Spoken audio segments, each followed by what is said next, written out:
Good morning. We will be starting the meeting in about 5 minutes.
Good morning, everyone. Can you hear me fine?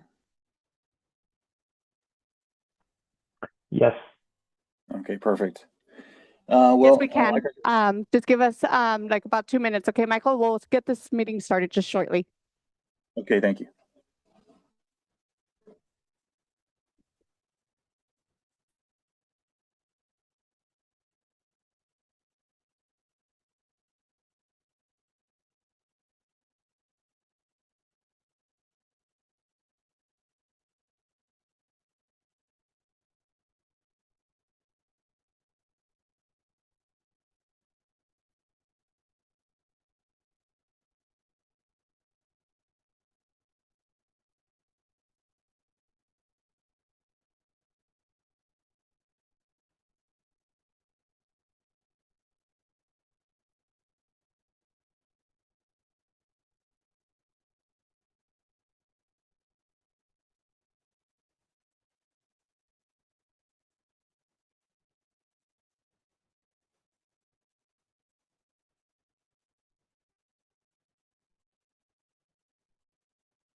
Okay, good morning.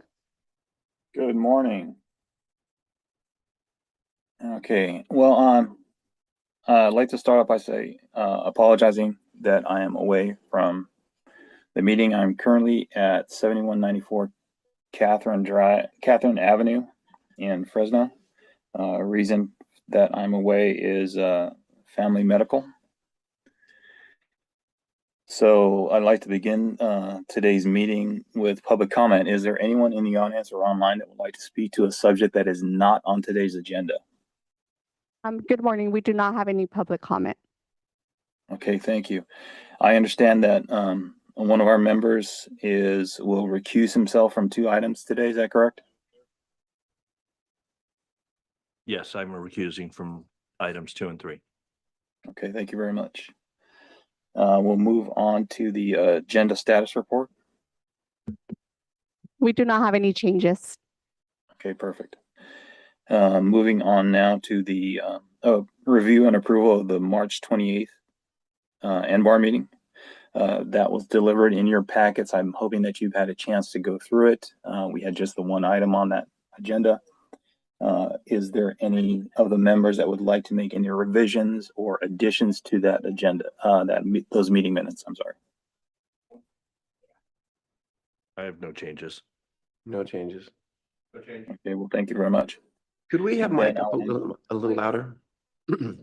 Oh, okay. Then I'll ask at this time for a motion to approve the meeting minutes for March 28th.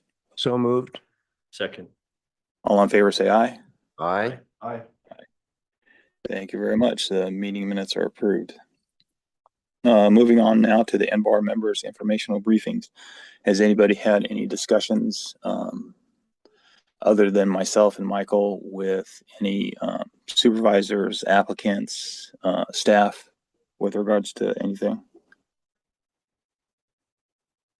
Nope. No, just Okay. that. All right, then. So to let you know that Michael and I, we sat down online with Aaron Hankey, District 4 Chief of Staff. I think Travis Eward, Deputy Director, was there, and Shannon Reese as well. We had a frank discussion on Purview. And I know that the last time we had all gotten together, we had some concerns about what we were actually seeing and what projects were coming before us. One of the issues that we have is we feel that we're not being utilized in some of our smaller communities, specifically, Los Alamos, Cuyama, and some of the other locations. And with that said, staff informed us yet again that, because of these new state assembly bills that we've had for the past couple years and some new ones that are going to be coming up, our purview won't be a lot of residential stuff, specifically single family. we will be looking at some multifamily stuff as long as it's mixed with, a percentage of commercial. And of course, we'll be looking at all the commercial stuff. Part of that discussion was the fact that because the county's hands are tied as to what comes in front of us, there's not a whole lot we can do other than changing ordinances, getting long-range planning involved, and expanding purview not only of our association but all of them in general. So I don't see that happening, only because that's a budgetary issue and more governmental input on that. So I'm not sure, how that's going to go. Michael, do you have anything else to add on that? The suggestion that if we wanted to have an impact, that it should be more along the lines of helping to develop objective guidelines, and that anything subjective was pretty much off the table. And we suggested that there needed to be better coordination between the two departments, between planning and this body. If we are going to help develop objective guidelines, how do we interface with them? Do they just say, send in a sheet, or do they sit down with us and say, this is what we're looking to do? What kind of input can you give us? Pardon me? We did do that. I know, but that wasn't brought up. We started to do it. We didn't really get deeply into it, I think, in the way he was talking about, or Shannon was talking about. But I mean, I think ultimately it's sort of, if you want to spend your energies and skills and what have you to develop objective guidelines, that would be something we would welcome, but anything else would pretty much not. Yeah, I can relate from my own experience working in San Luis Obispo on some projects currently. And the residential is off the table statewide. Yeah. It's just not something any board's gonna look at, any planning department's gonna look at. Yeah. Fortunate or unfortunate, that's just the reality. Very frustrating. We can complain about it, but my suggestion is we write our state legislatures, and think about who we vote for and Yeah.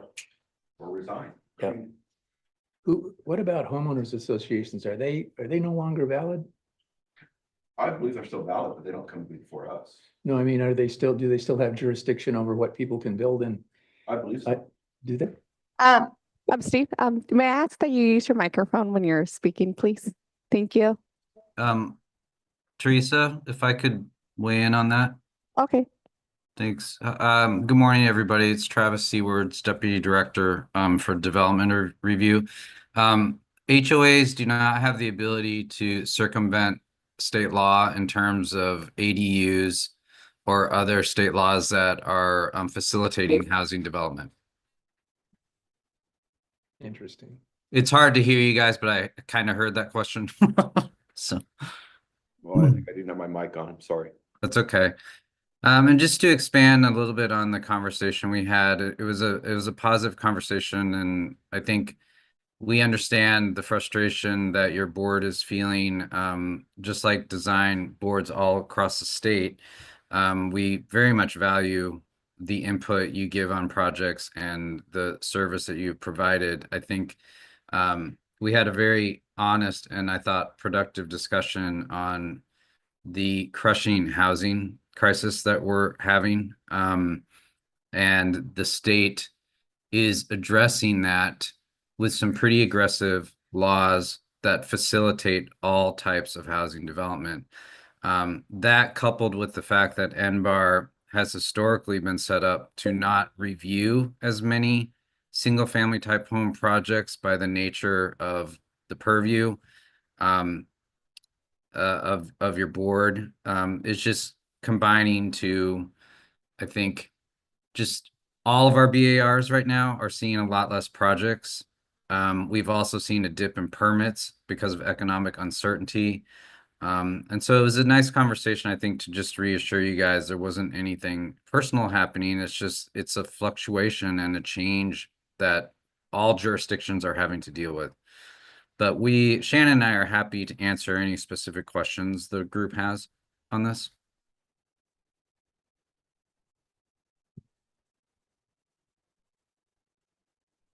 Could you guys hear me? I Yeah, can't. we can hear you. We can hear Okay. you fine. Yeah, I don't have any questions. I I mean, yeah, I don't know that this is the proper form in which to ask those questions. I know that we can have a lengthy discussion on all of this and you know what That's in the we beginning. can do. So Okay, welcome. Yeah, we're not here. if Did you want to speak on something? Yeah, I want to speak on this. if that This discussion. of- Teresa, the mic is picking up someone in the audience. I yeah, apologize so for that. okay, thanks. So and again, both Shannon and Travis and Aaron as well. I appreciate the time that you spent with us, explaining the ins and outs of all of this and the fight that you guys are putting up. And you know, I think we'll just have to figure out a way, and then maybe through voting. I don't know. Yeah. To add a little bit to lend our experience to projects that come up. So again, I appreciate that time. Yeah. So I spoke with the director, Lisa Plowman, yesterday. You know, we do have a plan to convene a meeting with all the chairs of the BARs to sort of talk about the latest state law changes in terms of how single family homes are reviewed and what our limitations are. So hopefully we get that on the calendar very soon. I appreciate that. Thank you. Yeah. Okay. Travis, I have a quick question. Isn't there now a limitation on how many hearings you can have on these projects? Which is also hampering review? Yeah, so multifamily housing projects are covered by the Housing Accountability Act, which is a statewide law. And once a project is complete, it can only be subject to 5 hearings. The definition of hearing is incredibly broad. It can mean a community meeting. It certainly covers design review. It includes public, the planning commissions, the board hearings. So yeah, they are only subject to 5 hearings and meetings. Yeah, and because that's also covered in Senate Bill 330, it applies to single family projects too, right? That's one of the things that we're Mhm. working through right now. Yeah, so the idea, you guys, is that we're still gonna get people in before they're deemed complete for like a conceptual review. But we have to really look at the BAR process and figure out how we allow for BAR input, but still meet these requirements from state law. But we just have not figured that out yet, to be honest. And those would also include appeals? Correct. Yes, appeals count. Wow. Mhm. So, So an applicant could just kind of wait it out then? well, we don't want to allow that scenario where an applicant can sort of ride out the clock, because that's not going to go over well. I will say I heard the passion meeting with Michael, and I think hopefully it doesn't go without saying the incredible burden the county has to provide this really, you guys, much needed housing. We have been way behind on units. It's affecting, there's a workforce study that just went out. Employers are losing people. Students live in horrific conditions in Isla Vista. Staff can't find apartments. It's seriously a crisis. And so I'm just hoping you guys understand that there's a balance to this as well in terms of the immediate need we need to get units built on the ground.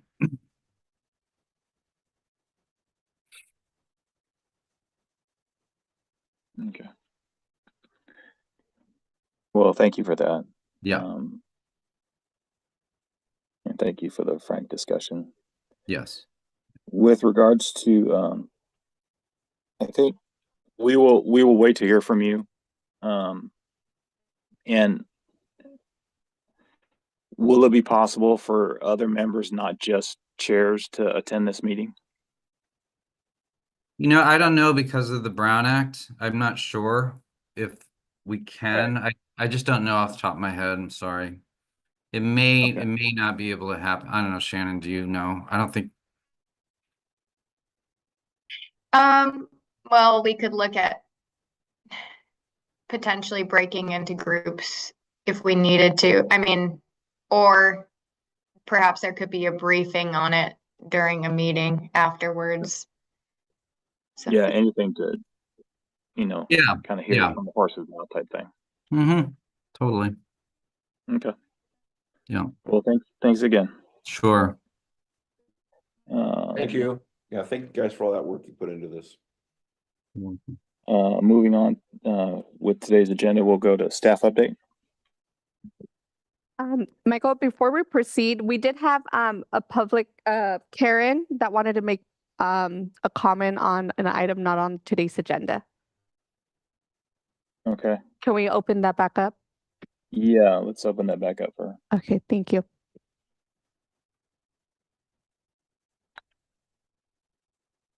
Thank you. My name is Karen Hallenstein.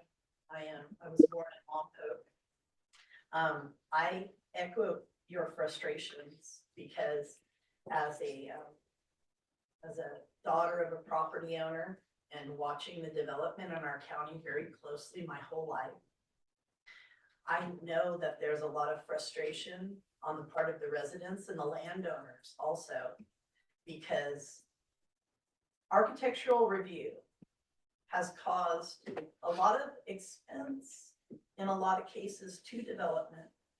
And you guys have had the burden of directing responsible and transparent development in this county for a while. You've done a good job at it. Now people want to tie your hands and just throw out your input. And the community does not feel that is responsible or legal, because you have to look at the benefits and the impact that's been burdened upon previous development in this county. We're talking about millions of dollars of expense in order to keep a certain aesthetic in our county. And personally, myself and my family value the input that you've given, and we'd like to see it continue as much as possible. Thank you. Thank you.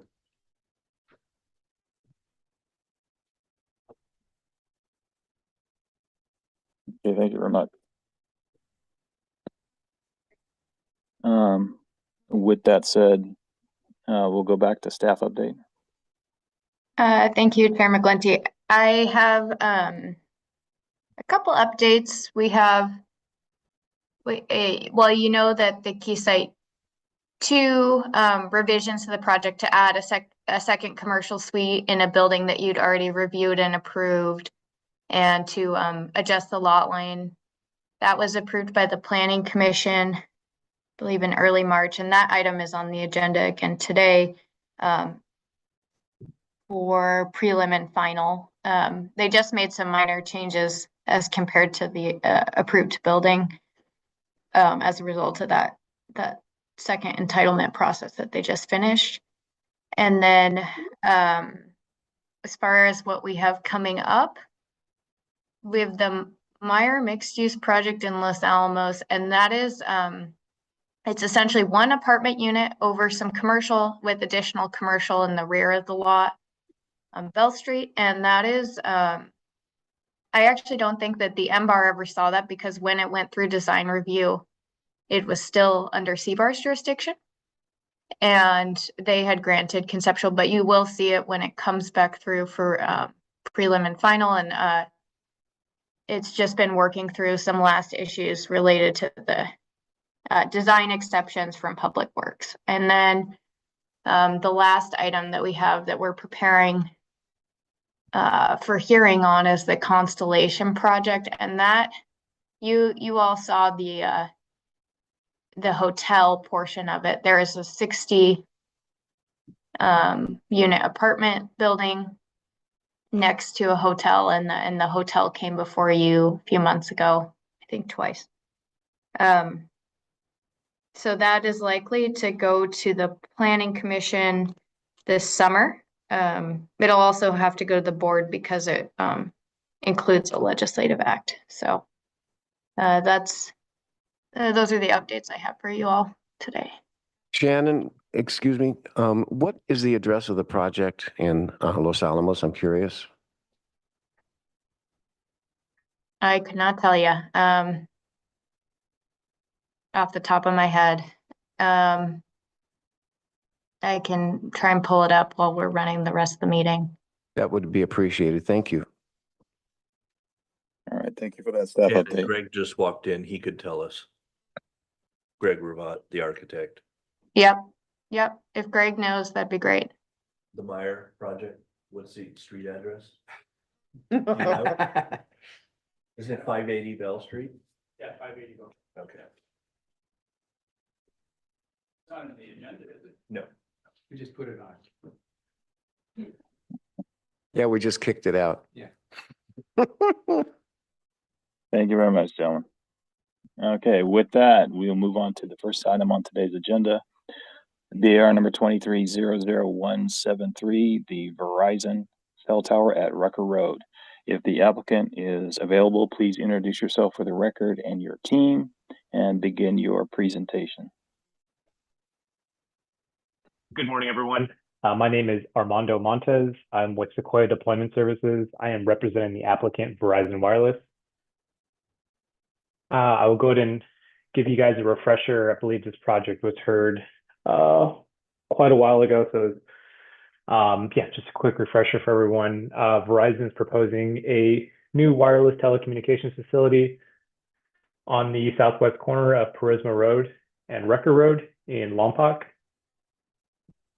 The proposed project is located on the northeast corner of the property, set back roughly 120 feet from the north and 150 feet from the east property line. Access to the facility will be from a 12-foot wide access road that will begin on the southeast side from Rucker Road and will travel up to the site. The facility itself is a 50-foot tall faux water tank, and within the water tank will be 9 antennas and 6 remote radio units.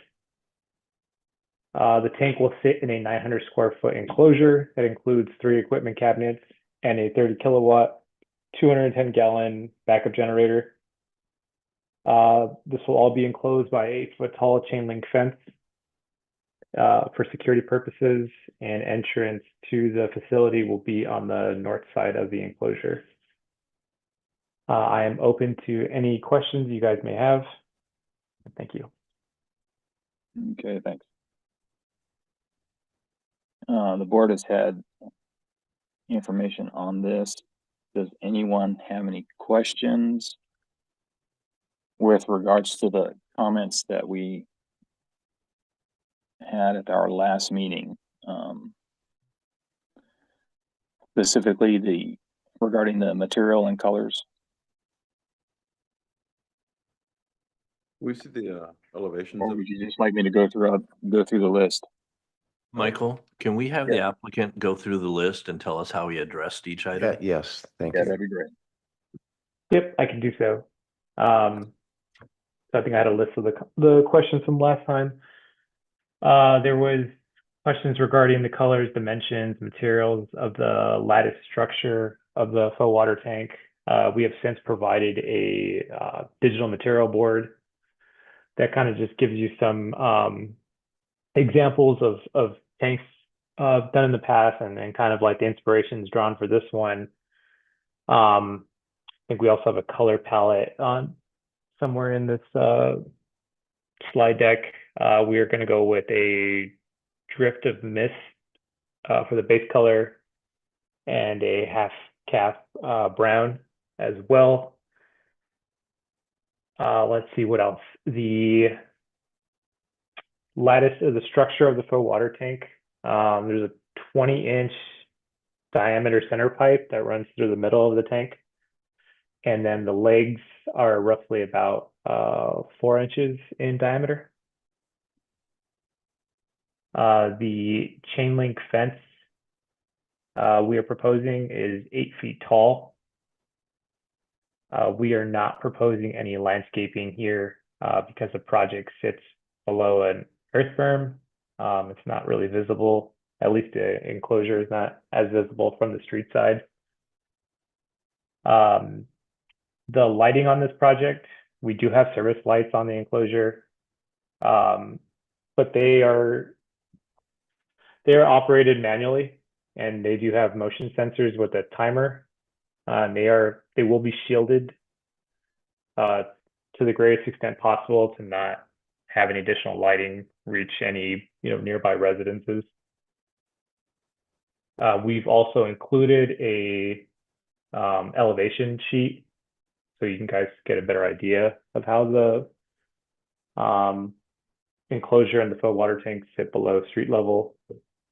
And lastly, I think there were some questions if our photo sims are accurate. I asked our vendor to confirm, and based off the program they run, he said these are as accurate as you can get them.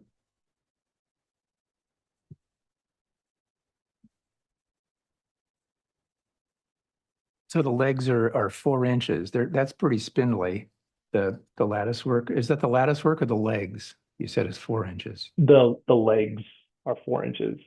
That's pretty small. Also, if you're going to do a color board, you need to call out what colors are on the water tower, like the colors of the bands, the color of the legs, the whole enchilada, not just the main body. Understood.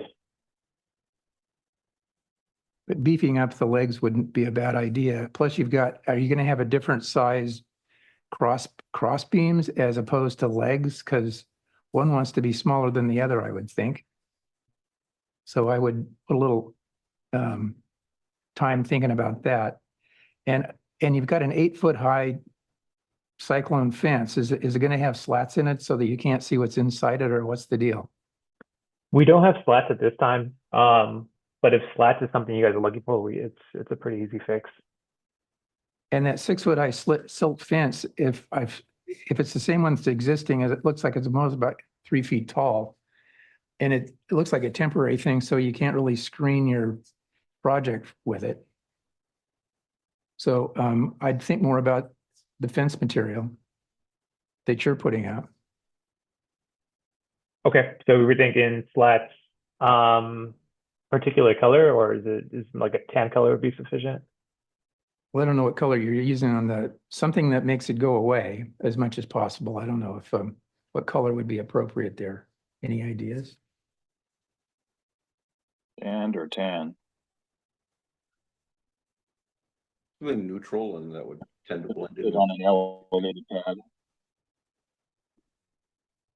Also on your colors, if you're going to do your legs one color, your downpipe, the big guy in the middle, probably wants to be a different color that kind of goes away a little bit. Otherwise, it's going to be a popsicle.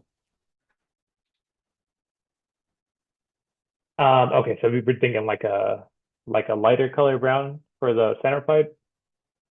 I'm not sure. It's whatever you're gonna, you're the guy that has to come up. Are you going to put any signage on this? I was just going to ask that, yeah. On No, this- there's no on the tank itself. Yeah. No.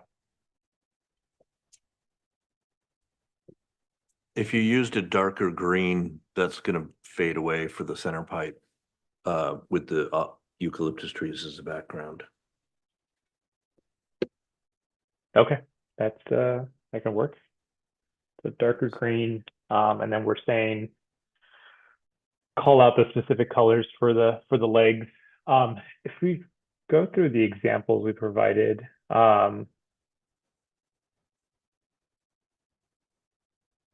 let's see here.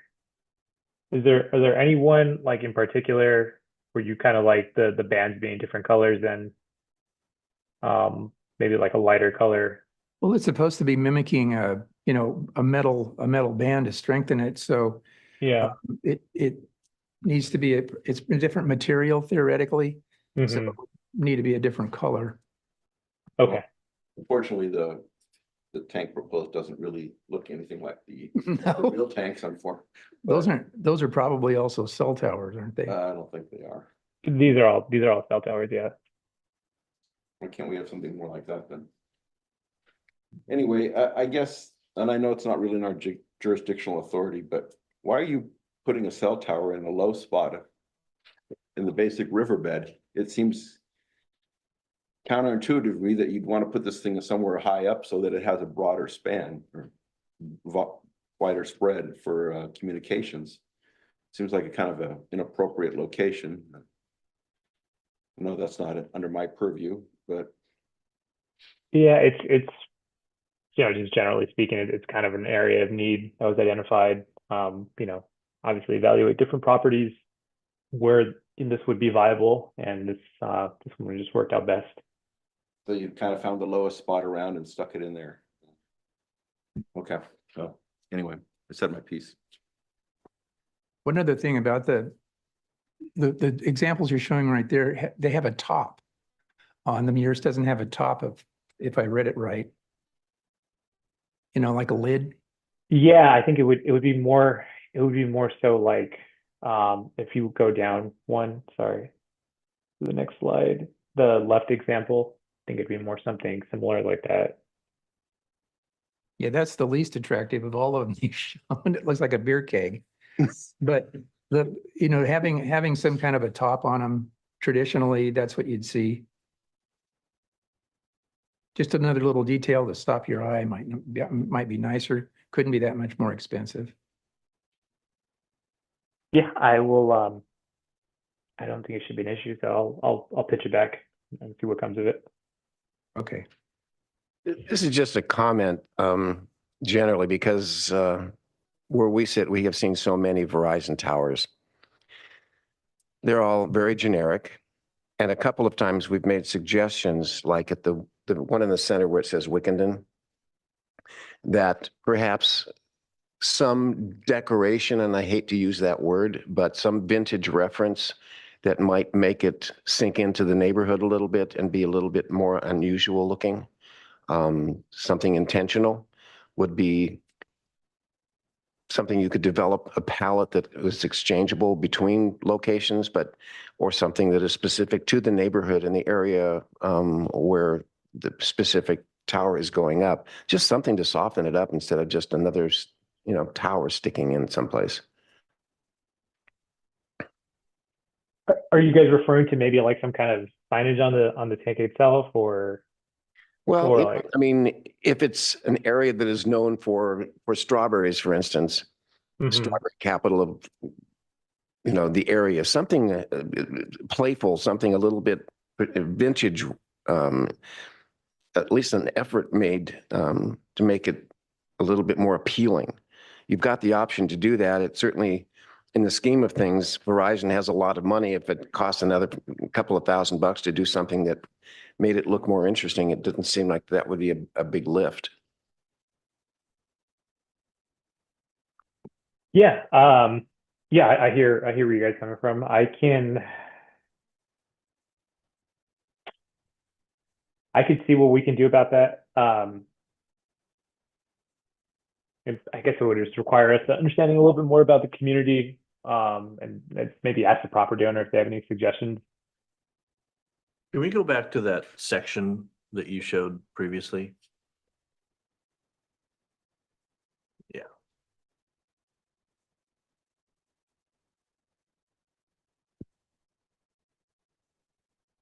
How difficult is it to make something that looks more proportional to like the pictures that you're showing us?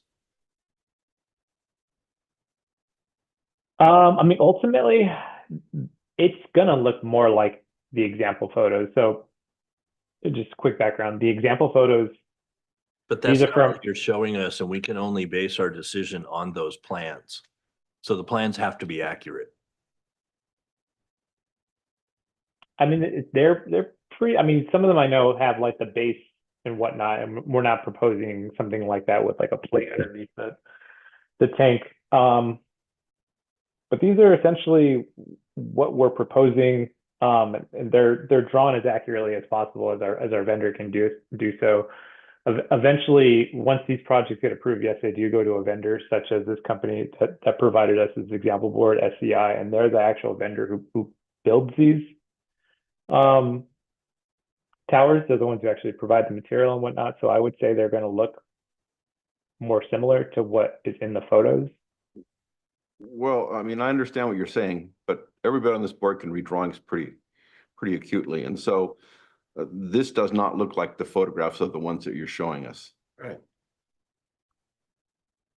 So my recommendation, my suggestion would be to study those photographs that you provided of other cell towers, particularly say the one in the middle, and proportion yours maybe more, a little bit more like that one looks a little bit more realistic. And if we're going to go ahead and mimic a cell tower with a water tank, we should try to make it look like a water tank.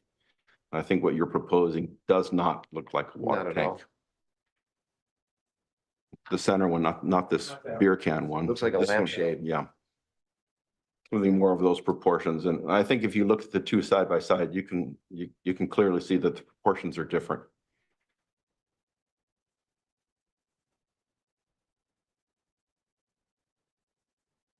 Yeah, I could see, and I don't want to commit exactly that we're going to build the one in the middle because I don't know how tall that tank is. I'm just asking you to study and make it look a little bit more like proportionally like a real tower would look. So are you asking for the tank to be more slim in line with the legs? I think you guys can, in your designers can come up with a little bit more appropriate shape and proportion without us directing you how to proportion it. Yeah, we can. I mean, I just, it sounds like you guys have something in mind, and I would rather just let's figure it out right now as opposed to me coming back in 2 months and it's still not to something that you guys might like. Here, Go ahead, Jim. I'm sorry. we're looking at two drawings here, or one photograph and one drawing. One looks like a water tower. The other one looks like a lamp. There's no way that these are even the references, the design code is just not, it's not in any way cohesive. Particularly, the Wickenden Tower has sort of the lid on top of it, the cap on top of it, which helps make it look like it's authentic. But what we're looking at, and I think you're absolutely right, it looks like a lampshade put on top of a tower instead of One of the things you can clearly see the difference between the two is how the stand or the framing below it meets the tank itself. I mean, in the photograph of the Wickham one, the frame supporting structure is almost the same size, same proportions as the tank. And Right. on your photograph, it's a little spindly thing in the middle, and it doesn't look like it would realistically ever support a water tank like that. And I think that's the paramount thing that looks different to my eye, as well as, just the proportions of the tank compared to the proportions of the supporting structure. The top of the tank, how that cap sits on the tank, and the strapping appears to wrap around the tank, traditional to an old water tank that you might see in a railroad, area or something of that nature. And I think, you can notice in the fencing you put there, you put some slats in that. I think that's a concept you might want to follow through with. It does, and it's a neutral color. So when we're talking about the colors, I think these colors are neutral colors. I think the suggestion about making the primary, which is supposed to mimic a water tank or water pipe coming up to the middle. I think we gave you some suggestions on that. So I just think you guys need to do a little bit of study here to kind of make this thing look like it was really a water tank. I mean, that's what we're being asked to reference it to. I mean, the photographs that you show all look like authentic water tanks. And then the drawing that we see does not. And I think going forward in other locations, we're going to probably look at the same thing. Gotcha. Okay. Yeah, that was kind of the feedback I was looking for. And Specifically, it's something you a could little ask- more, you could ask your- concrete. I can take it back. You could ask your vendor to look at it, to bring the bottom of what your proposed tank down lower on the bottom, to give it a little more height than width, and to make the supporting structure a little bit wider. And you can mimic those proportions, not exactly, but more similarly in that photograph that's being shown. Okay. To leave Gotcha. the Yeah, diameter that, the same, I'm assuming, because you have to get all your components in it. But to bring it down lower, widen the base, might be all you need to do, and decide what colors you're gonna paint it. okay. Yeah, that feedback really helped. So I can definitely pitch that back and hopefully become something with a little more accurate. Thank you. Can we see your lighting? Please?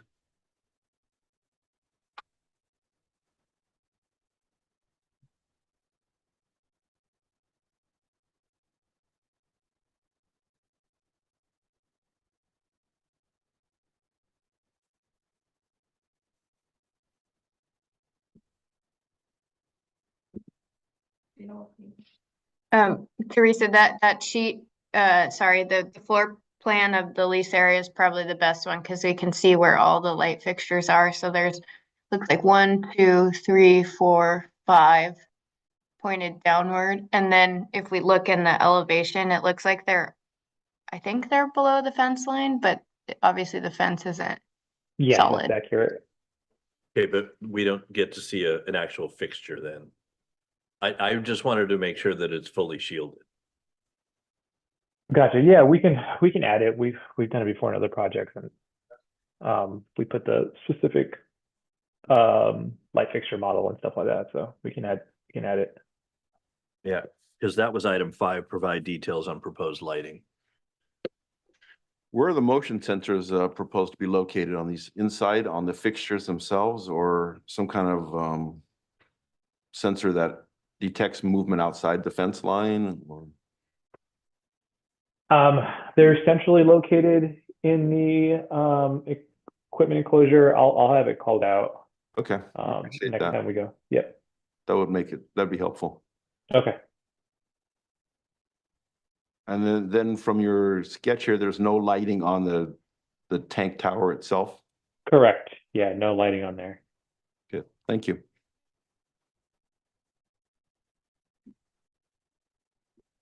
Any other questions from the board?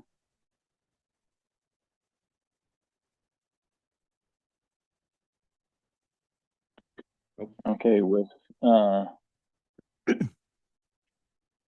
let's see, you guys are agendized for Michael, can we do public comment on this item? well, I'm just curious as to what they're agendized for. If Oh, it's okay. conceptual, then there's no vote. If it's preliminary, then we'll have a vote. So, It's here for further conceptual review. okay, so there won't be a vote on it. So what I'll do now is open up to public comment on this specific item. Okay, if you're online and wish to speak on this item, please raise your hand. And then we do have a public comment in the audience today. Go ahead, Karen. Just speak your name and then you could proceed. You'll have 3 minutes. Can you turn on your microphone, please? You press the button. There you go. Thank you. Karen Hellenstein. I'm a native of Lompoc. I'm here on behalf of the property owner. This proposed tower is being placed in the wrong place on this property. Verizon, you're being notified officially at this meeting that you need to review the coverage area that you desire for this item, because placing it exactly where you wish to right now in this proposed plan actually cuts off the coverage that you desire. And it would be within less than 300 feet from the front porch of our home. Now, we're not talking about the property line. It would be less than 50 feet from our property line. Now, we've done a lot of research, and we have seen that in other communities, they have setbacks established for large 5G towers. This is not a small 5G. This is a large 5G tower. And all of the setbacks that have been established in all of the communities we have researched in California have setbacks that are at least 500 feet from residential property lines in the state of California.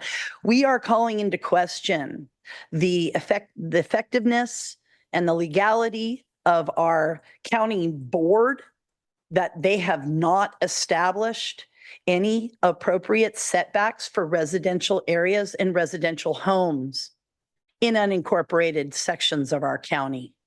We feel this is a horrific oversight. I submitted this package to the comment for record, but I have 2 copies here I'd like to give to you so that you understand exactly what we're looking at here. This proposed tower is in our horizon line. When you open up our front door and you look out at the horizon line, it's clear right now, except for a few utility poles. If this goes through, when we open up our front door, it's there. Less than 300 feet away from our home on the horizon line. So I would like to give this Board of Architectural Review this information that we've gotten together. We have seen that it would be more appropriate nearer the river, would give Verizon much better coverage, and it would not affect the 5 homes. It isn't just our home, but there are 5 homes within 500 feet. And your 3 minutes are up, okay? As far as your documents, I could email them to the members after I upload them as public comment. That's awesome. Yeah. Then you can use these copies. Okay, thank you. So much. Thank you. Thank you for your consideration. Okay, thank you very much. As you are agendized for further conceptual review, we're not going to vote on this particular item, but we do emphasize that you take into consideration the suggestions made with regards to how it's represented via the photos that you've shown and the drawings that you've submitted. Certainly, if you have any other questions or you're unfamiliar with some of this other. I'm not sure I have a question, but a comment.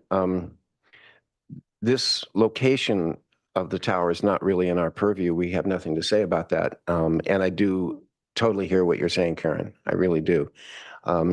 My question would be to staff, what is the process of planning with the approval of something that does not seem to be in compliance at some level with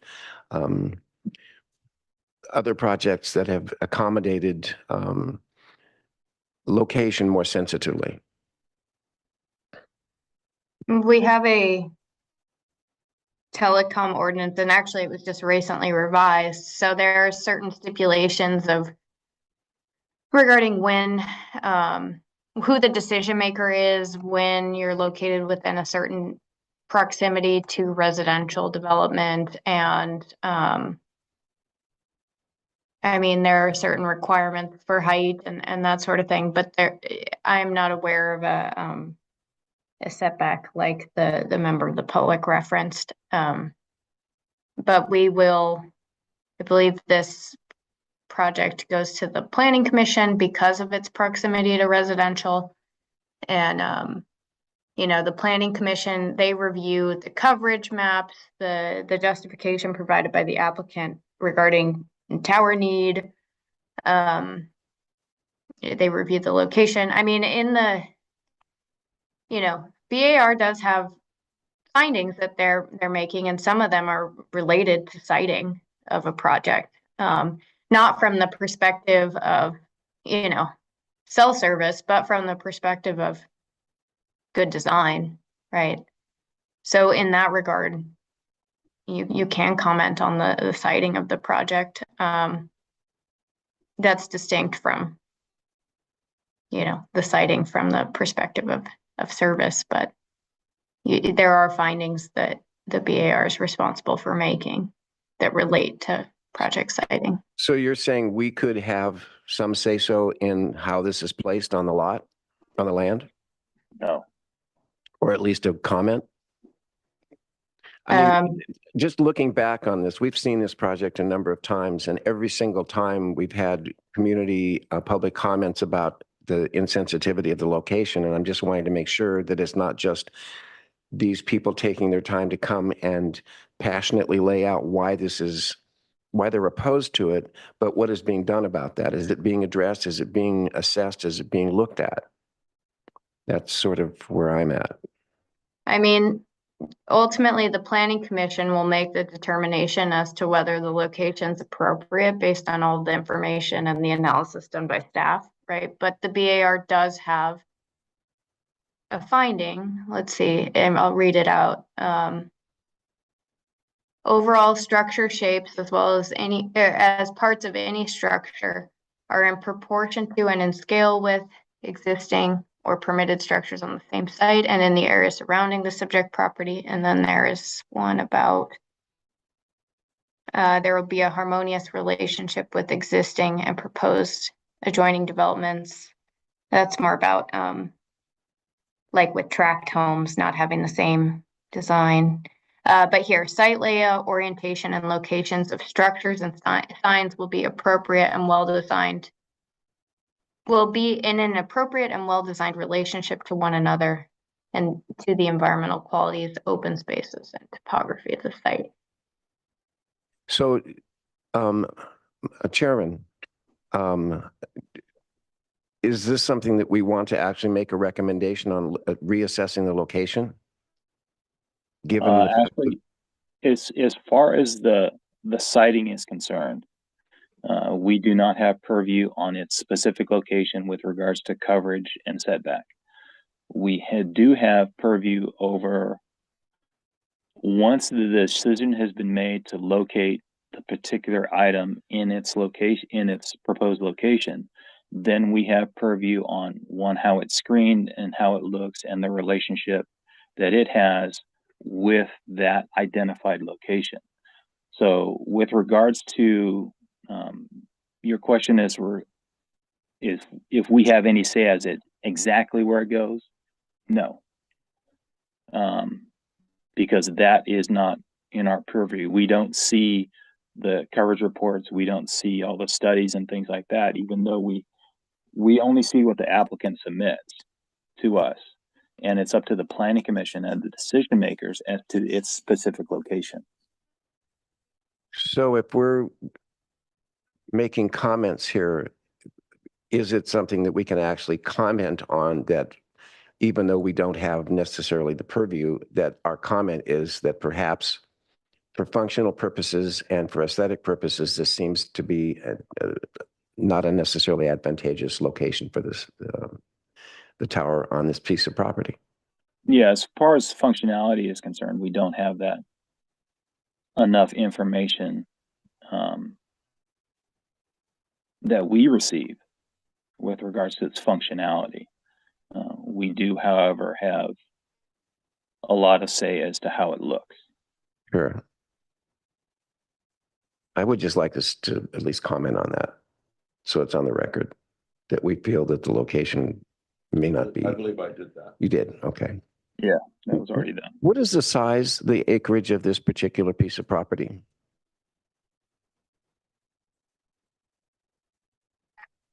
The entire piece of property.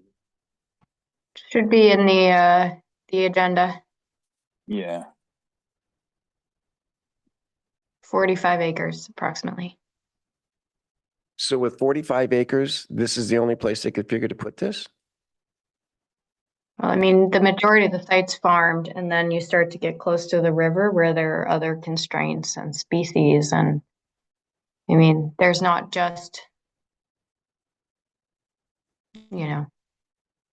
one concern. Right.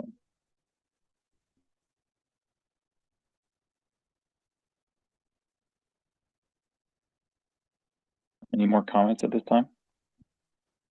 I'm sure that the Verizon decision was haphazard, but again, I question the appropriateness of the location. Yeah, I think we all do. Okay. Thank you very much, gentlemen. Well, Armando, you've got a little bit of work for you. So Thank you, everyone. we'll see you next time. All right, moving on to agenda item number 2, BR 24-00124, the Orchid Gateway Retail Center Amendment. If the applicant is available and ready, please introduce yourself and your team for the record and begin your presentation. Good morning, Heidi Jones here, agent for the applicant. We have our architect here to walk you through the plans and happy to answer any questions. Alan?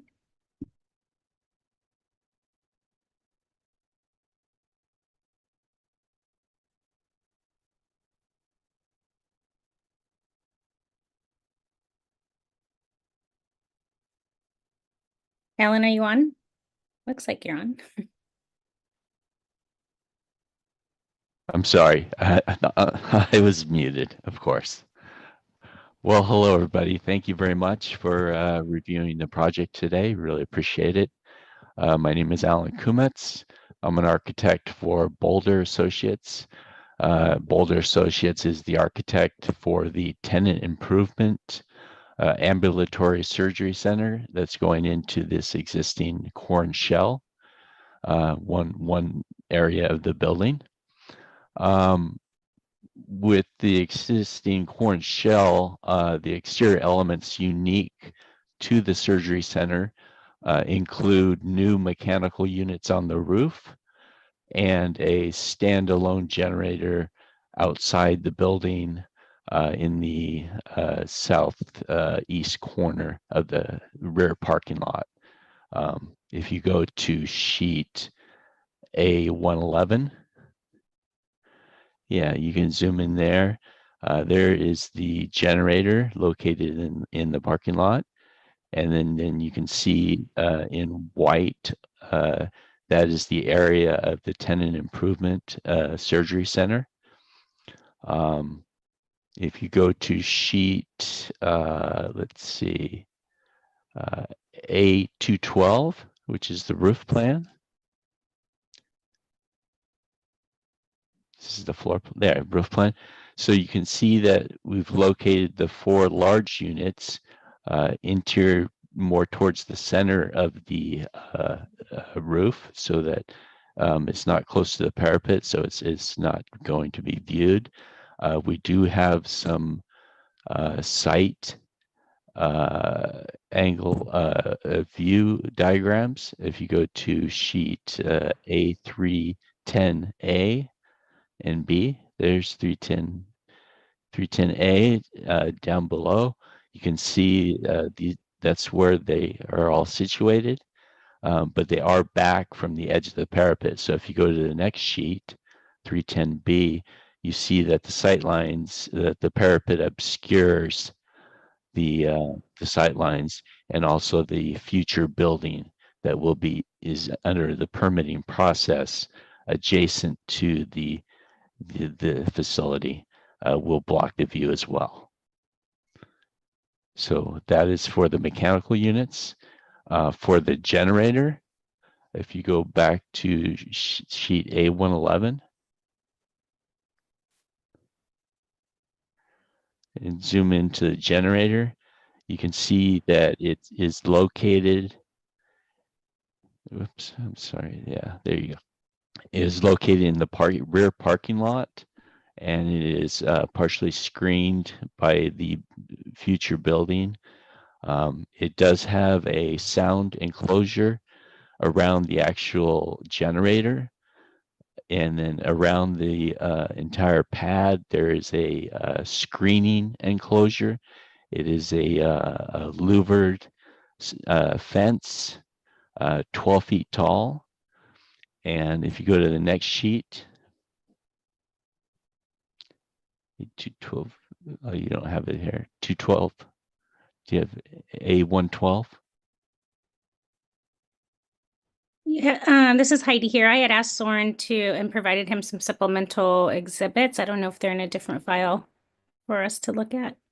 We had the material information that was requested for the building, and then there should have been another sheet that had a. Okay. So to make this more understandable, if you go back to the A310A elevation view, you see the building itself, the base of the CMU, that is a terracotta, even though it's shown as light here. It is a terracotta color, and then above that 4 foot is a warm tan CMU block. And our enclosure, the louvers, will be the warm tan. We're proposing the warm tan color, which you saw on that previous detail there, 60B 12E. If you could show that again. The tab at the top. Do we have an overall site plan that shows this whole site? Are you on the east side of the supermarket or are you the west side? We're on the east side. If you go back to A111, oh yeah, there we go. Okay. So yeah, the building 2, that's the future building. Building 1, the grocery store, is to the west, takes up approximately 2/3 of that building 1, and we're at the end, at the east end there. Okay, I was confused. You're inside that same building as the supermarket then? Yes, yes. Sure. Okay. And Is the Heidi, terracotta can you color clarify real quick, the building 2, that hasn't been proposed yet, right? But it will come in under separate permit and. Correct, under Okay. ownership's request. So this is just for the tenant. So that my understanding is that's in process. Okay. And I did want to mention that BAR asked us to study with the landscape architect screening of the enclosure for the generator, and it just isn't really feasible given that it's located in a parking lot and there's an adjacent drainage bioswale feature. So how far is that generator from the, I guess it'd be the south property line? Isn't there a adjacent residential to the south of this facility? Yeah, it's approximately 22 feet. And what is the STC rating of the sound enclosure on the generator? Not to exceed 65, I believe, decibels. So we completed the acoustic analysis and health risk assessments that were needed when we got approval through Planning Commission. Okay. For clarification, your building 2 has been submitted and we've reviewed it, correct?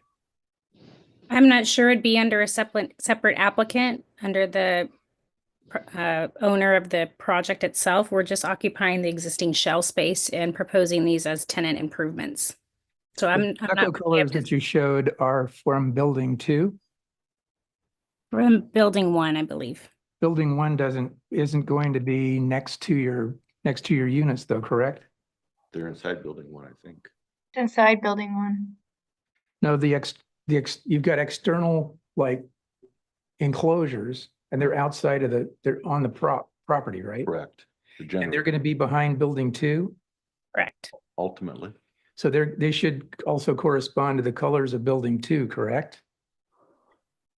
I would think so, and maybe Shannon has more information about the key site approvals and that design review process. Everything that we're proposing is to match, the information that we have at hand, the existing elevations, what's already been approved for building one, and I would think it would follow the same theme, color, format, aesthetic as the adjacent building. But again, Yeah. that's under the owner's purview. I mean, all of those buildings that connect there are, I believe in like the discretionary approvals were designed with consistent materials. I have to say, I've not worked on Quayside 2 until supervising someone recently on it. So, I don't have all of the background. I could I seem to recall reviewing the entire property. Yeah, I think you And- did and for, so that building has been, shown on that Right. Yeah. so your external structures need to match building 2, whatever that is. Yes, and the architect of building 2 recommended that we go with the warm tan, with the idea that the colors of the CMU block for building 2 will be similar to building 1. We reviewed the whole thing as one building, did we not? So they I do- mean, you've seen all of the structures to my knowledge separately, right? You've seen the gas station, you've seen the Starbucks, you've seen the grocery store all separately. You saw initially the site improvements and the landscaping plans together. But I don't know that, like, if I look up the APN that building 2 is on, I don't see any distinct case for that structure, but that doesn't mean much because the map only recently recorded. Well, I think Shannon I think what Jim and I are saying is that when we reviewed the grocery store, that building 2 was shown as part of that building, I believe.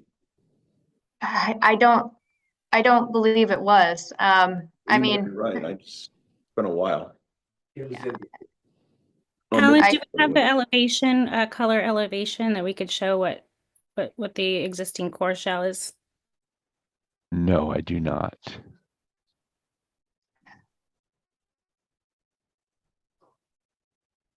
yeah, as much as I'd like to, it might Trailer court thing. have a memory that's infinite. I do not. Yeah, and it's a bit challenging for us as a tenant, an applicant to get this separate, occupancy. Our building permit is ready to issue and we're through the finish line of planning commission. We've done what we can with the knowledge we have to propose something that will be compatible. And given the color that is proposed, it seems pretty neutral. And all of the structures you're proposing on the site are block? The structures on the site are existing. We're just occupying the core and shell space. generator Structure, the enclosure, Enclosures. the generator enclosure is a Proposed. single proposed structure. It is a metal louvered system, prefabricated system, which will be painted to match the warm tan CMU of the back of the building. So then is there a masonry wall separating the residential to the, I guess that'd be the south?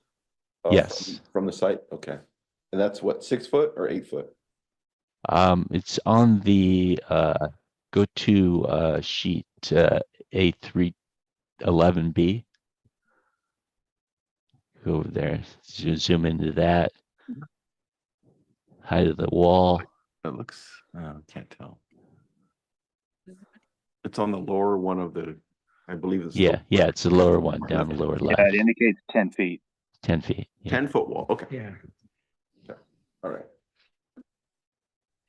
See, can you go back to the site plan for a minute? You've got two external enclosures proposed.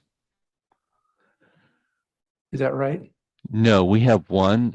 We located the trash enclosure. If you go to the site plan A111,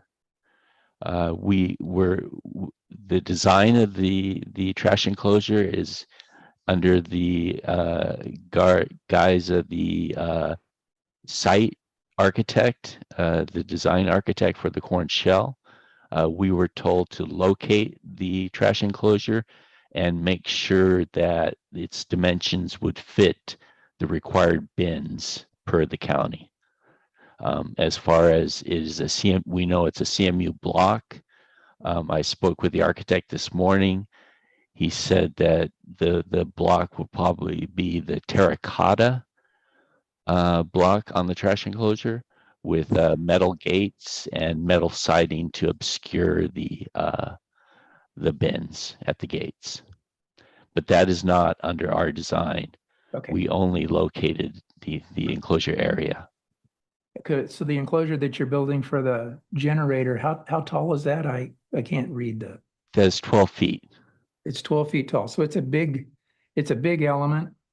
It's going to be Yes. pretty much hidden once the building is built. Yes. What do you guys think of that?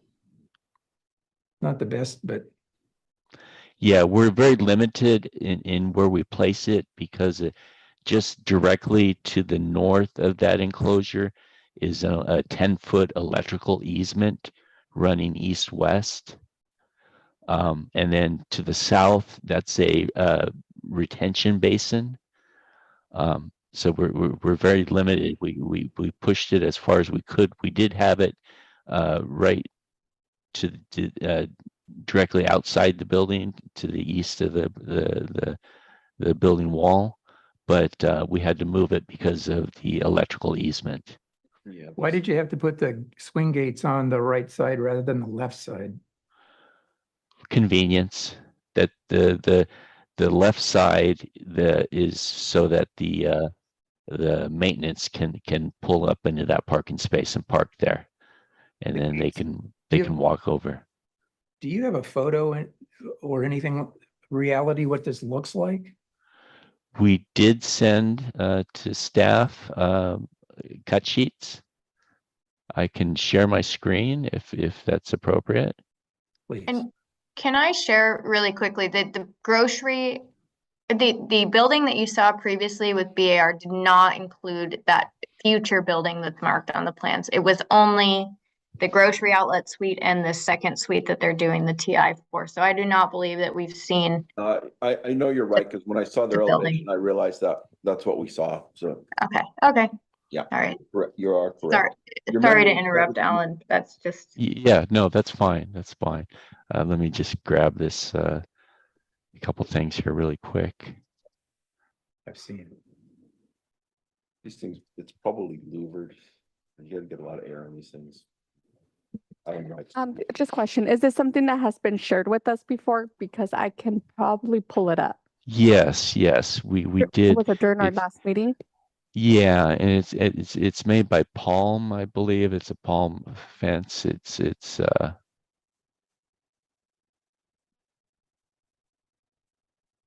a handout with the product support. And Alan, are you able to screen share the A 1.12? Yes, I am. I'm getting that right now. While you're looking for that, do I have a question for the planner?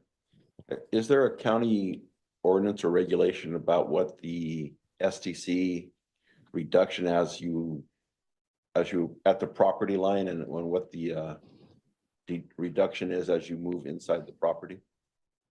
Well, there's the noise element, which has requirements around sensitive receptors, and I don't think anything on site qualifies as a sensitive receptor, but Okay. we did complete the analysis for any potential, impacts to the residences that are off-site, and APCD was involved in that review as well. That was Yeah. just my question, so I just wanted to make sure that somebody had looked at that.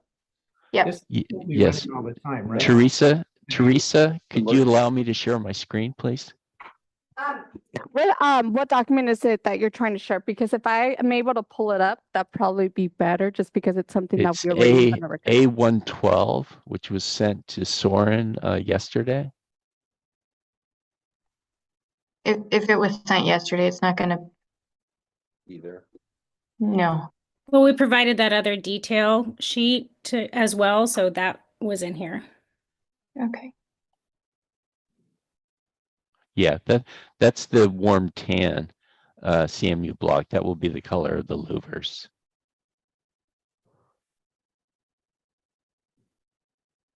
What block, whose block is that? If you go down, there's the material schedule there. Yeah, there we go. Terrible. Terracotta. Okay, yeah, I'm familiar with that color. Oh, there you go. There's A112. Yes. So there's the louvers. There's typical louvers. There's a gate. You can see the louvered screen that has posts about every 4 feet and separated by louvers.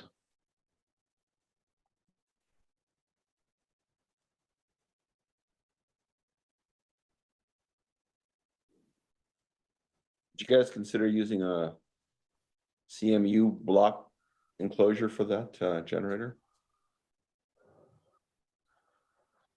We did.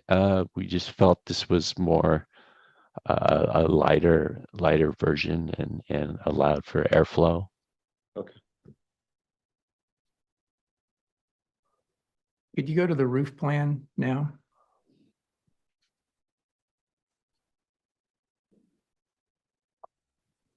It's A212. Yeah. There you go. The detail 2, where does that occur on your roof plan? That is at the southeast corner. That's an OSHA guardrail because we have equipment that's within 10 feet of the edge of the roof there.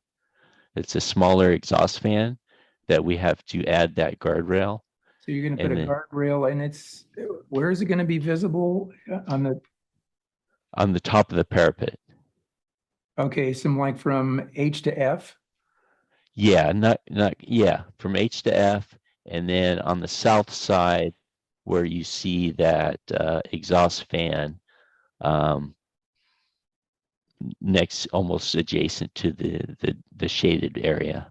So the handrail is going to be visible from everywhere.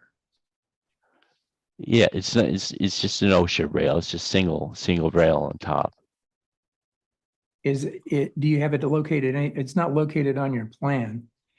Is it going to be on the front as well? No, Is detail 3, does that exist anywhere? that really is the same detail. That's where this is CMU block. That's the same detail. Okay, so detail 4 has been located, but not the others. And there's no way you can get it away from the edge of the building, right? Right. Unless they move the fan. I mean, it's the requirements, it is an OSHA requirement, I've run into it too. Yeah. So the only thing you can do is get the fan further away from the edge. Is there any way to move the fan away from the edge so this isn't visible? Well, it's already, the corn shell already has a roof hatch, which is within 10 feet. So that guardrail was already installed as part of the corn shell. This was put on for building department purposes. At least for that area around the. Yeah, we already have a guardrail on the corn shell itself because of that roof hatch. So we just extended it about 6 feet to cover that exhaust fan. Okay, I understand. And this is a bit of an unusual situation because you wouldn't typically see a TI, but because this involved, changes to the internal configuration of commercial suites, a new commercial suite, it had to, and the use is required a conditional use permit. There were discretionary entitlements involved that were new, which triggered the design review, but obviously the structure is existing. Right. I have no further questions. Well, are we doing any landscaping? Landscape is part of the site architect's design. Is there any around your proposed enclosure? There is a retention basin to the south, and there is landscape, I believe, ground cover around between the enclosure and the wall of the TI space. Can you go to the site plan and show us where that is? Sure. A111. Whoops, yeah, go back. Go forward. I actually have the approved plans from this actual structure that BAR also approved with the landscaping details. And they were part of the record when that building went before BAR, if that would be helpful. No, it's just, I was looking to see if if any of it was screened, but it's not. This is all behind it and then to the left. Yeah.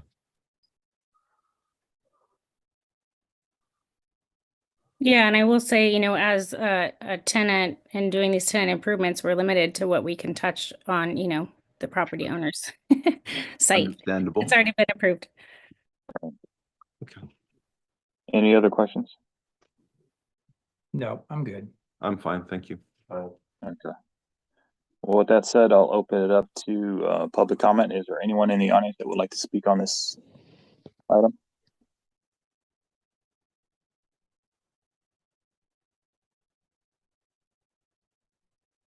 We do not have anybody in the audience, but if you're online and wish to speak on this item, please raise your hand.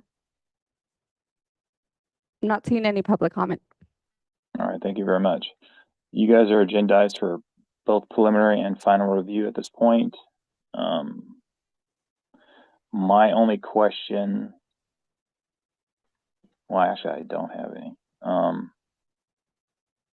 Is there any additional items that the board would like to discuss with regards to this agenda item? No. Okay, then I'll ask for a vote to grant preliminary and final review approval. All those in favor say aye. Second, aye. Second. Aye. All opposed? Okay, well, thank you very much. I don't think we'll have anything else on this particular item. Okay, thank you very much. Thank you. All right, thanks, guys. Okay, moving on to the last item on today's agenda, the Famco Pipe and Supply Development Plan, BR number 2300152. If the applicant is available, please introduce yourself and your team for the record.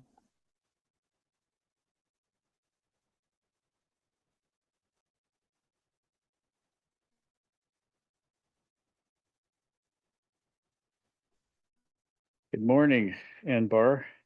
My name is Greg Ravat. I am the project architect. And we're going to be presenting the FAMCON Industrial Pipe Supply Warehouse. If we could start with a site plan, please. Okay. Excellent. So for those of you that need some, and including myself, need some orientation on the location of the project, it's on Founders Avenue. And this is right next to the I call it the CTE, Career Technical Education Center. So Founders Avenue, and the site plan is just on the top of the screen, and that leads up to the school career center. To the west is the 101 freeway, and Morningside Avenue, and then this project you've seen before. I think we presented it in 2023 for conceptual, and we do have some comments that we have addressed for you. Yeah, so you have seen this before. The configuration of the site hasn't changed any. The floor plan is the same, the site plan is the same, the parking is the same. We do have some, well, I'll get into the changes that we've made, but anyway, the building is approximately 10,000 square foot warehouse. It's kind of 1/3 office, 2/3 warehouse. I don't know how many of you are familiar with FAMCON. If I could maybe introduce the company a little bit. The company's been in Santa Maria for, I believe, several decades in Santa Maria. And honestly, after searching for a site for a couple of years in Santa Maria, we weren't able to to find a good location. So we found this property, been working on it for a couple of years now. And we are currently scheduled to be going to Planning Commission, hopefully next month. So this has really been a great location for the project. We are going to be seeking a rezone. So that's the real reason why we haven't seen it for 2 years, is that we're going through a properties rezone. That whole area is probably going to be changed in terms of its character. It's going to be a little bit more industrial and probably, I mean, I've heard rumors that there's a farm supply coming. I don't know if that's true or not, but just wanted to throw that out there to give you an idea what's happening. FAMCON itself supplies most of the pipe that you ever see driving down the road or getting installed in the streets. And they do gates, valves, all sorts of really cool plumbing supplies. And it's primarily a warehouse facility. So they ship to the site. There is drive-ins for people that are in the construction industry. Let's see, I think I've covered the site planning and floor plan, location, use. Maybe if I'm not going too fast, we could just go to the floor plan.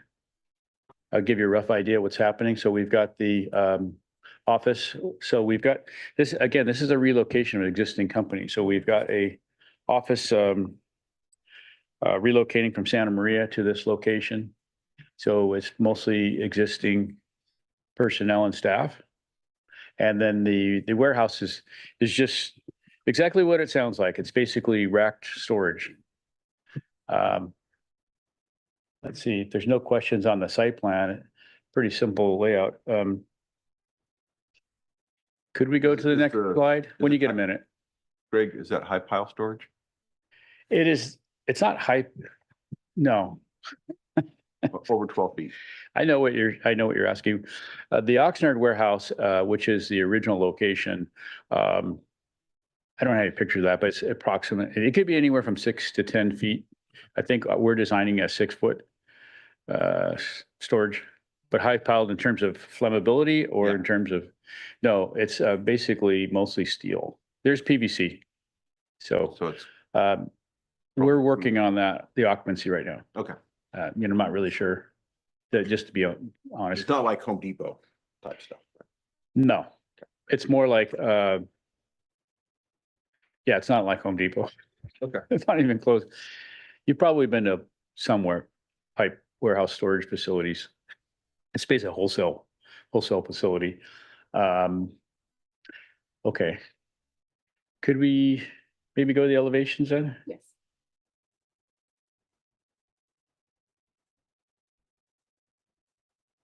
Thank you.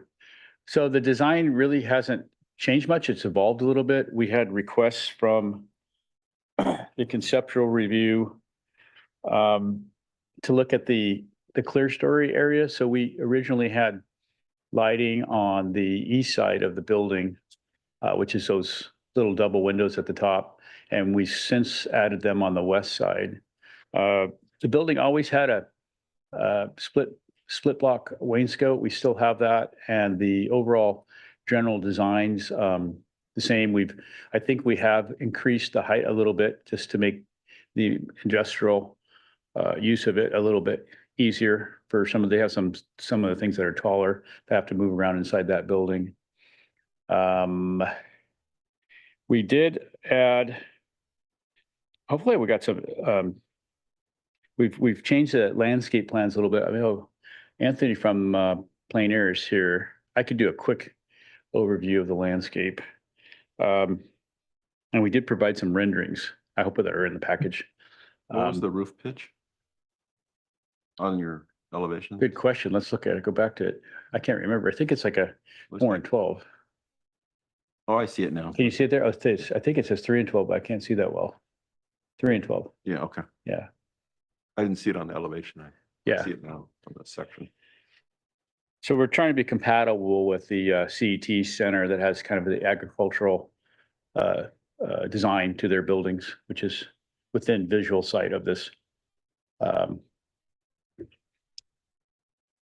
Okay, so the landscape plan, if we could go, this is the northern half. which we can go back to if there's any questions on, it, but the southern half, that's irrigation. So we go, I think it's one more.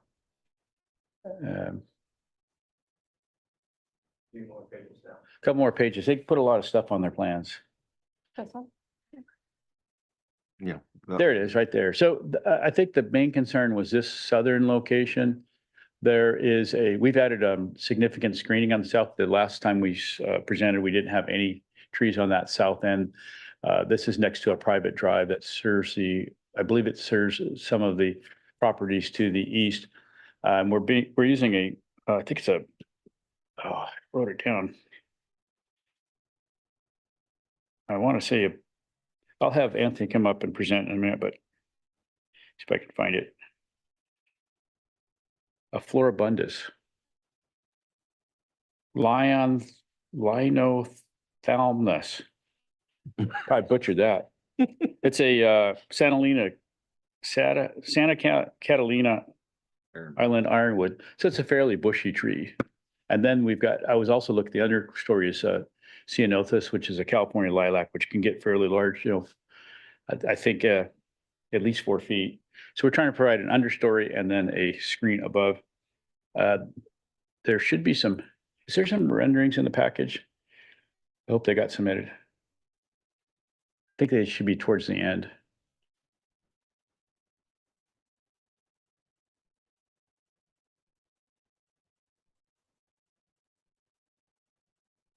Oh.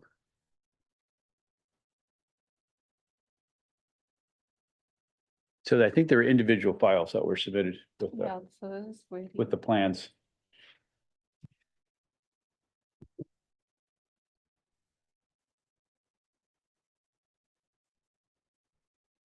There we go. I was getting nervous. I brought some copies, but I don't think I'm allowed to show them to you, right?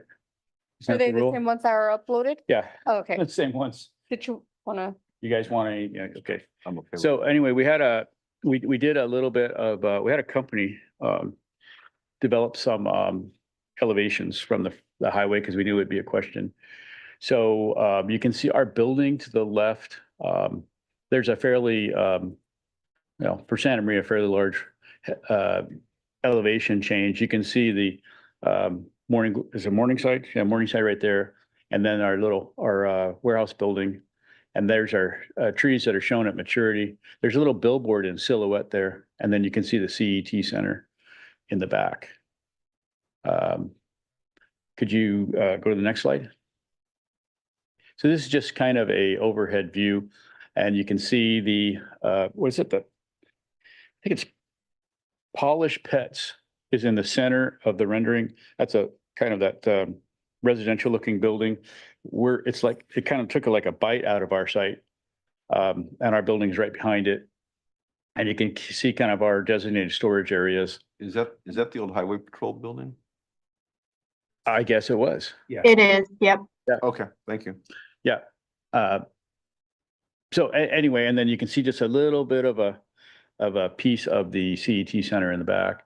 We've got two adjacent sites that we think are going to be moving. At least one of them is going to be moving forward with the project. Greg, which one of those roads go to the school? Founders Avenue is on the north end of our building. So that would be the access for our building is Founders Avenue. And Founders Avenue does go up to the school. And we talked a lot about traffic last time. Yeah. Is there going to be an intersection there? An intersection, Stoplight? not to our knowledge, not presently. We have been meeting with the school district and had conversations. So I'm not saying it's all worked out right now, but I've been up there and I guess they get 3 buses, or I don't know, 3 to 6 buses a day. And they come in for, I think, an hour at a time or something like that. But that's something that our clients are very willing to work with the school district on. We feel like we have a fairly low traffic type use. It's not a retail center. When your trucks leave the site, they can only go right when they hit the road? No, I believe they would turn left on Founders Avenue. No, and then from Founders, they'd have to Turn right. Yeah, there's a lot of trucks going through there. That's all been worked out? I believe so. We have Morgan Crepes is our planner with flowers, has been doing all of the environmental, including traffic. So he may be able to speak to that. And there, it's just a safety concern. I'm thinking you're gonna have, if that's all's gonna be industrialized up there, then you're gonna have to do something with that intersection, you'd think. Possibly, yeah. I don't want to speak to it. It's outside of my area of expertise. You're not a traffic engineer, Sorry? not a traffic engineer. No. I used to think I know everything. Now I know I don't. If they develop that lot. If they develop the other lot next. I mean, it's So Anthony, traffic. It's how just- long will it take for it's the just- trees yeah, to hit that's maturity just as shown on these drawings? Yeah, as far as you can. You can use this microphone right here if you wish.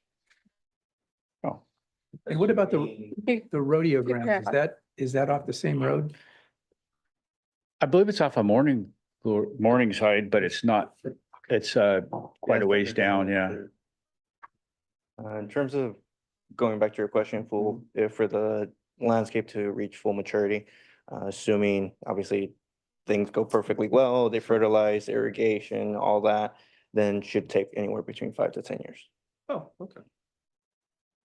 In turn, for the trees, shrubs, on the other case, anywhere between 2 to 3. I mean, there are like how Greg mentioned earlier, there are natives, so very adapted to the surrounding environment, so yeah. Also to mention, it was on the landscape plans, but there is already 3 existing eucalyptus trees, which we will not remove, that are already at full mature size above 20 feet. So that will provide already additional screening. Which ceanothus are you proposing? Ceanothus, it was, I will have to go back to the plans, but I think it was Ceanothus, Flores, or Right it here. really, yeah, I have to really zoom in.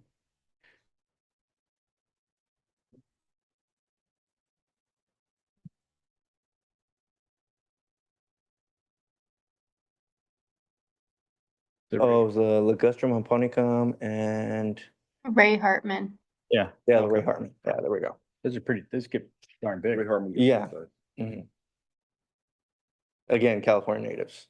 Also, lemonade berry, which is another California native, which does grow about 30 feet in height and width. Okay.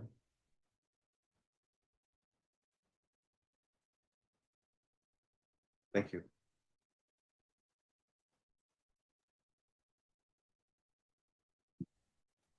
Could we look at the elevations of the building? Yeah. Suggest that too.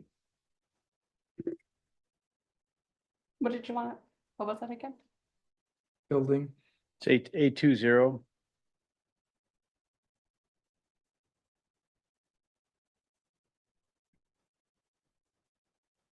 so you've got clear stories and they're more frequent on the office side, I assume. That's Yes. why. They don't, you've got one less on the upper drawing than on the lower drawing. Is that intentional? Were they supposed to mirror each other? Yes. Okay, they don't. Did you make the building taller? That seems taller than it was Yeah. before. Yeah, we did. How much taller is it? It's, I don't remember how tall it was. It was either 14 or something like that. Now it's 18. So we made it a little bit taller. That's what, 18 at the top of the eave girt? Yeah, top to the Ebert. If you made the clear story wider, it Uh-huh. wouldn't seem as tall, I don't think. So it's an option. Right So now, we are, it's 12 the feet. clear story is really just bringing daylight into the work areas. Yeah, but I'm just looking at the proportions at the end of the thing. If it was wider, it might look better. I think in the scale of a couple of feet or Yeah, 4, okay. well, eyeball it, but And give more light. it's about 12. It's 12 now, as I remember looking at them. If it was, so it's 6 from the center. So if it was 10 from the center, what would it look like? Yeah.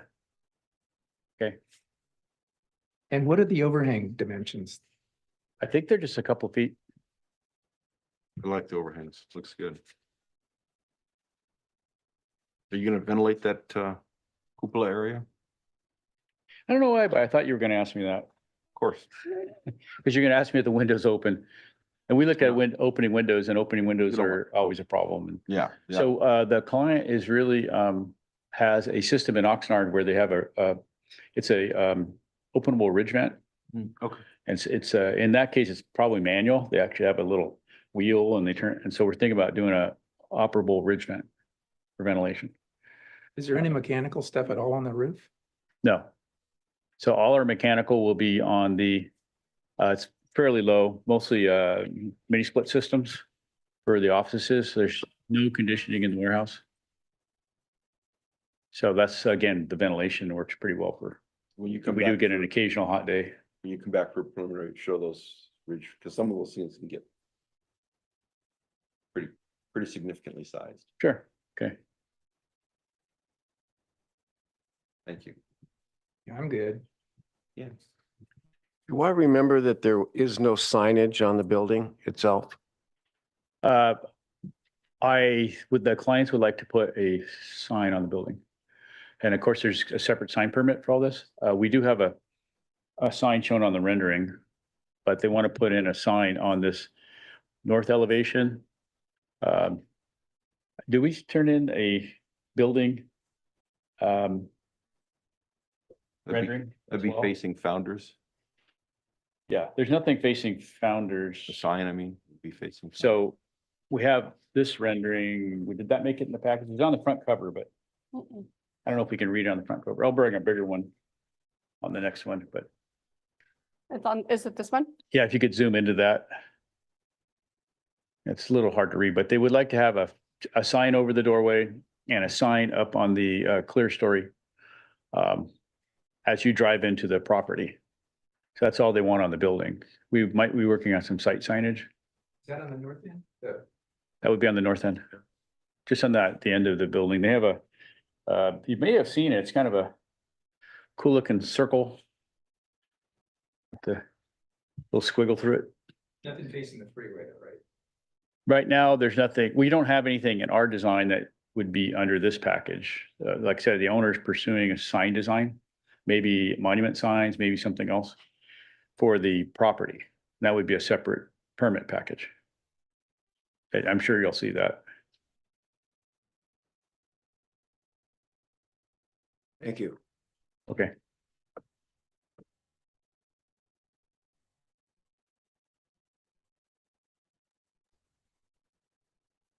Greg, can I jump in here for a second? Yes. Hi, my name is Steve Penza. I'm the owner. And I just wanted to address the concern about the height of the warehouse office being raised. The reason why it was raised, we found that the design of the roll-up doors to allow our forklifts to go in and stock shelves had to be raised. The forklifts have a safety cage on them, and it wouldn't have been a proper height at the original design, and that's why we raised it, the extra footage. Is that on both sides? The door? The warehouse doors, yeah. There's 3 of them. So, I mean, the other alternative would be to step it down at the office. I mean, we could. No. It's a possibility. You're the architect. I'm just, Well, again, we're going for simple. oh, I understand. Yeah. So are you gonna just have an open office, or are you gonna frame that in with a mezzanine, or, you know? The open office at this point is, we're putting skylights in the ceilings To of be the offices, yeah. Tall space in there. Yeah. And there is some mechanical over the office that are suspended or on platforms, or on some of the frame structures like the bathrooms and stuff. So that space does get used, so it actually makes it more complicated to lower it, in our opinion, but. Okay. Thank you. Is there, does the board have any additional comments at this time? I don't. No. Okay. Is there anyone in the audience or online that would like to speak to this item? if you're online and wish to speak on this item, please raise your hand. I am not seeing no public comment. Okay, thank you very much. As you guys are agendized for further conceptual review, I mean, in my opinion, I think that the building looks fine the way it is. I do agree that maybe widening the upper section would be a good thing. So if you have any additional, do you have any additional questions for us or? The blue doors, is that part of your color scheme overall? I mean, is it integral to your logo design, that sort of thing? Those, what I think what you're seeing in that rendering is blue is actually glass. And Oh. that's just, I think, an error in the rendering. So that's actually just clear glass. Great. So. Okay, Thank you. great, thanks. So, I mean, we look forward to seeing this project come through for preliminary and final approval. Okay, thank you very much. Thank you. You'll have a color sample board for the next one too. Excuse me? A sample board for materials. We'll have sample board with actual materials. Great. Yeah. Okay. Thank you very much for that.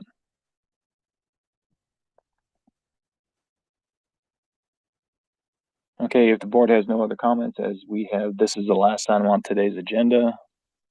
I will ask for a motion to close today's meeting. Yes, I do. Okay. Second? Second. All in favor, say aye. Aye. Aye. All right, thank you very much, gentlemen. I apologize again for not being there in person. Good day. Thank you all. Thanks, Anthony. Thanks, guys. See you guys.